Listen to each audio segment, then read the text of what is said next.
Tuan Pertua, saya turut terpanggil untuk membahas sedikit Akta Undang-Undang Penubuhan Yayasan Guru Tun Hussein On 2014, yaitu mengganti kumpulan wang simpanan guru-guru.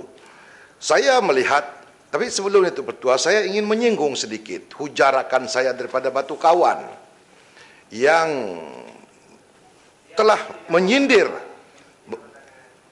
Yang berhormat sibuk sana, tunggu sekejap. Kalau terasa, boleh debat dengan saya di luar. Saya pun tukang debat juga, jangan susah. I will debate you anytime, anyway. So, saya melihat bahawa kita diminta untuk melihat hak kebebasan bersuara. Guru-guru ini dia ada satu ikatan. Bak patah pepatah Melayu. Orang berbudi, kita berbahasa. Orang memberi, kita merasa. Jangan tuan bagi susu, kita balas dengan tuba. Itu bercanggah. Sebab itu Batu Kawan belajar peribahasa dengan saya.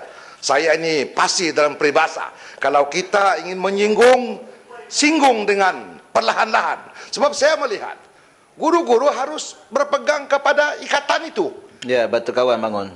Saya rasa bukan tidak bagi, tapi sekejap, belajar dulu. Tadi Yang Berhormat sudah bercakap panjang lebar.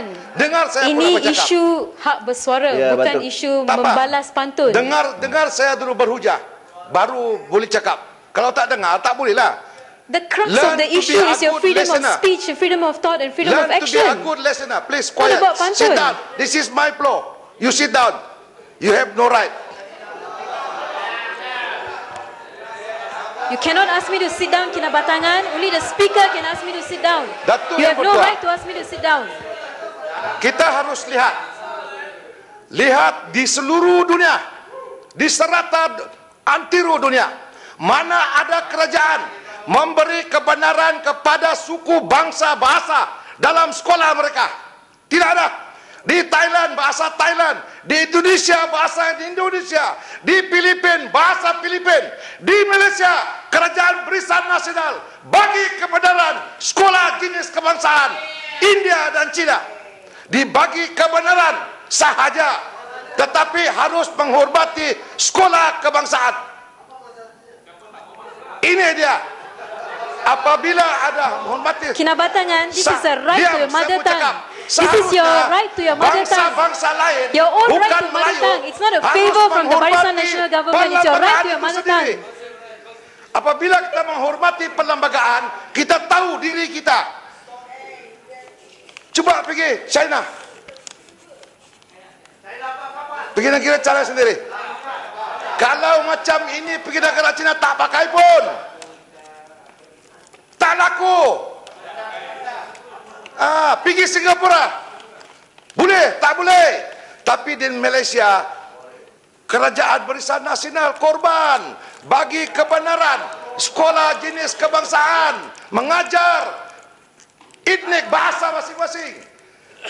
Tapi di partikai peruntukan tidak ada peruntukan. Kita bagi kepada sekolah kebangsaan bermakna sekolah Malaysia, keseluruhan rakyat Malaysia.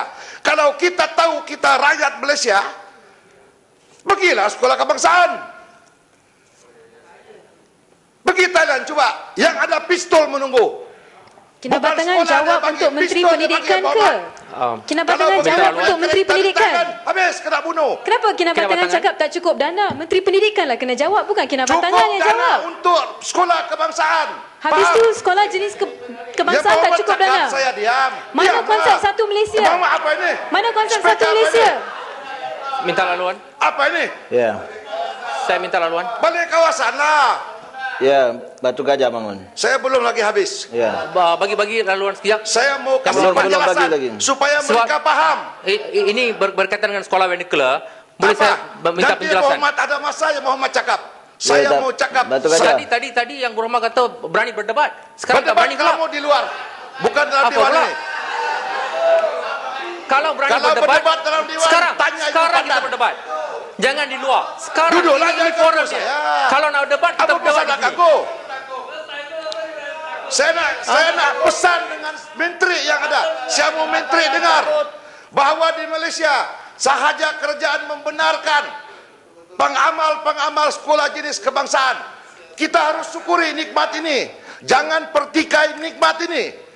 Dan bersyukur bahawa kita orang Melayu, Bumi Putra, tidak pun mengganggu-gugat soal ini. You shut up.